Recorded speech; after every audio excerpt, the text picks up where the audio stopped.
Yeah, well, with IPv6, realistically, there really haven't been any known attacks.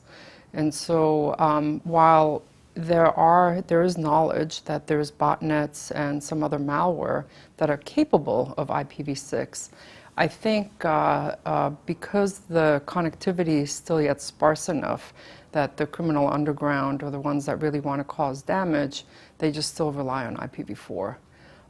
But the capability is there, and that is something that has me and some of the other folks in the security community a little bit nervous, because we do want to make sure that the operators and the folks who are deploying IPv6 are putting in the right security measures. I mean, there are some primary considerations. You always want to make sure that you control access to certain environments, which means that you want to do some kind of filtering.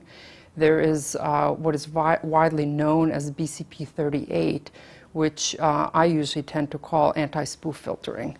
And really, while BCP38 mostly deals with doing it on the ingress, so ISPs should only allow IP addresses that they've assigned to a customer to be the source address.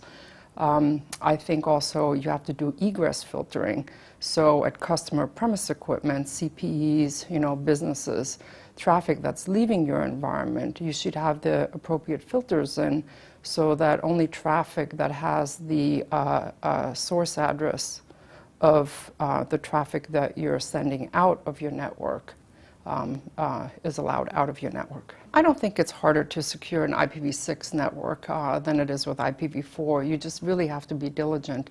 There are some other considerations. There's two major differences I think that people have to pay attention to.